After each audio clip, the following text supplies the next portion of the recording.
TC ఇచ్చేసేంత పని వాడేం చేశాడు సార్? ఏం చేశాడా? మీరే చూడండి.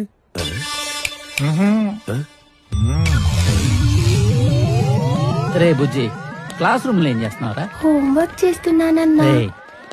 హోంవర్క్ ఇంట్లో చేసుకోవాలి, స్కూల్లో ఆడుకోవాలిరా. మన ఇద్దరం ఒక ఆట ఆడదామా? ఏ మాట? ఏం లేదురా, నీ కళ్ళకి గంతలు కట్టి ఒక చోటకు తీసుకెళ్తా. అక్కడ నువ్వు సుస్సుపోయాలి.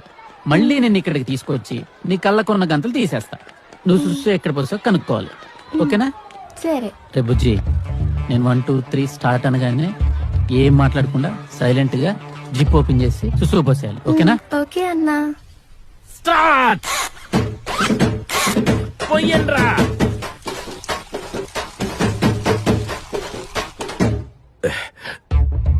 చిన్నపిల్లాడు ఏదో తెలియక దానికే టీసీ అంటే. మీరింక టెర్రాస్ మీదే ఉండిపోయారా? కిందకొచ్చి సెకండ్ ఫ్లోర్ లో చూడండి.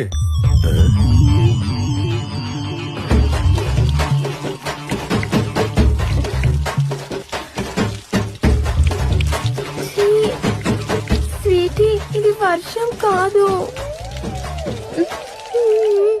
అంటే చిన్నపిల్లలు వర్షం అనుకుని ఆడుకున్నారు సార్, దానికే టీసీ అంటే. మీరింకా సెకండ్ ఫ్లోర్ లోనే ఉన్నారా? ఫస్ట్ ఫ్లోర్ కి రండి. నాకు వర్షం అంటే చచ్చేంత ఇష్టం. అయ్యో విజయ మ్యామ్, అసలు వర్షం పడితే నేను ఇంటికి తడవకుండా వెళ్లేదాన్నే కాదు. స్కూల్ అయిపోయింది. అవునా మ్యామ్? నాకు కూడా అంతే. పదని చెప్తా.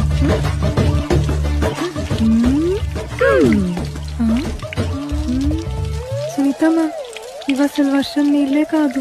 విజయ మ్యామ్, ఇవసలు నీళ్లే కాదు. చిన్నపిల్లలు తెలియక ఆడుకున్నారు, టీచర్లు ఆడుకోవడం ఏంటండి? ఆడుకున్నారే అనుకోండి, చిన్నపిల్లలాగా చేతులు బయట పెట్టి ఆడుకోవచ్చు కదా. అలా మొహాల మీద కొట్టుకోవటం ఏంటండి? అంటే నేను చెప్పేది, ఇంత చిన్న విషయానికి టీసీ ఎందుకండి అని. అంతేగా? మీరింకా ఫస్ట్ ఫ్లోర్ లోనే ఉన్నారు. గ్రౌండ్ ఫ్లోర్ కి రండి. చూసారా మాస్టర్, బయట ఎండగానే ఉంది కానీ వర్షం పడుతోంది. వర్షం నీరు ఆరోగ్యానికి చాలా మంచిది. అవి దొరికినప్పుడే తాగేయాలి. కింద పడింది అనుకోండి పొల్యూట్ అయిపోతాయి.